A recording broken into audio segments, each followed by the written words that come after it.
જય તુલસી માતા, ઘર ઘર તુલસી માતા। કેમ છો મિત્રો? જય શ્રી કૃષ્ણ। મજામાં, મસ્તીમાં?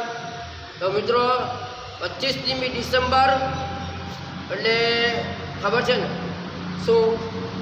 અરે ભાઈ, નાટલ નહીં, તુલસીના પૂજન કરવું। આપણે ઘણા વર્ષોથી ઘેર માર્ગે દોડી ગયા હતા।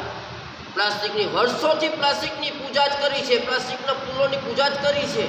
25મી ડિસેમ્બર આવે એટલે પ્લાસ્ટિકના પૂજન કરો, ફૂલની, પ્લાસ્ટિકના ફૂલોની પૂજા। અરે શું ફાયદો? શું ફાયદો? શું આપણને કંઈ ફાયદો થાય? પણ આપણા હિન્દુ સંસ્કૃતિ જાળવી રાખવા માટે પ્રકૃતિએ એક માનવને ઉત્થાન કરવા માટે એક સંતને પ્રેરણા આપી। એ સંતે આખા સમાજને, દરેક સમાજને પ્રેરણા આપી કે તમે પ્લાસ્ટિકના ફૂલોની પૂજા ના કરો, એ શું કામ આવશે?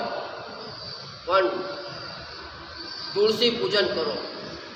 તુલસી પૂજન કરવાથી વાઇબ્રેશન આપણો, ખાલી આપણે અહીંયા ઊભા રહીશું ને કોઈ કેટલી મસ્ત સ્મેલ આવશે, કેટલા વાઇબ્રેશન એનું થશે। અને મિત્રો એ પણ છે કે આના જે તુલસીના 4-5 રોજ પાન ખાય તમને 800 પ્રકારની બીમારીઓ દૂર કરે છે। ઘણા લોકો આનાથી સિરપ બનાવે છે, શરદી, ખાંસી, કફ, કેટલાય રોગો, કેટલી દવાઓ બને છે આના પરથી। તો 800 પ્રકારની બીમારી દૂર કરે છે। આવું સમજાવવાળા સંત જે આપણા સમાજને, હિન્દુ સમાજને શું આખા દરેક સમાજને પ્રેરણા આપે છે, માનવ જાતિને, કે તમે આ તુલસીનું પૂજન કરો જેથી આપણને ફાયદો થાય।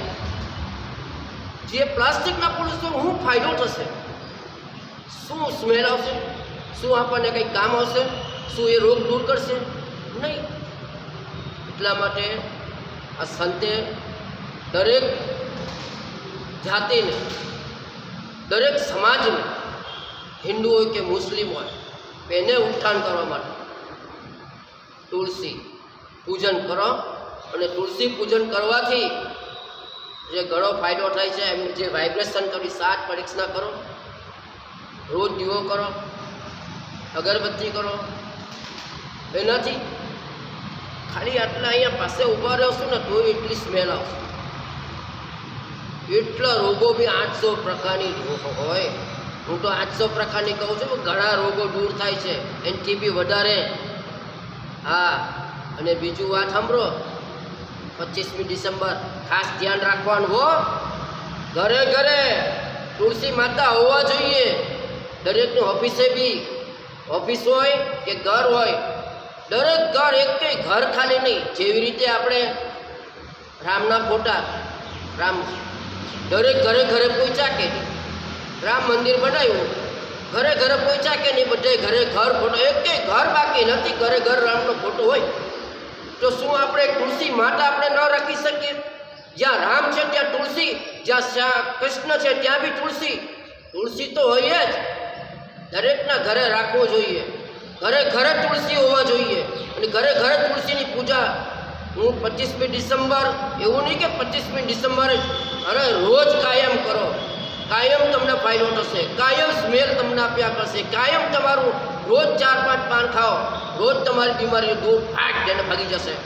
તો મિત્રો, ઘરે ઘરે તુલસી હોવા જોઈએ, ઘરે ઘરે તુલસી પૂજન થવું જોઈએ। અને 25મી ડિસેમ્બર આવે એટલે દરેક સ્કૂલોમાં, કોઈ સંસ્થા હોય ત્યાં જાહેરમાં પ્રોગ્રામ તુલસી પૂજન થવું જોઈએ। અને પ્લાસ્ટિકના પૂજન ક્યારેય કરતા નહીં। સમજી ગયા?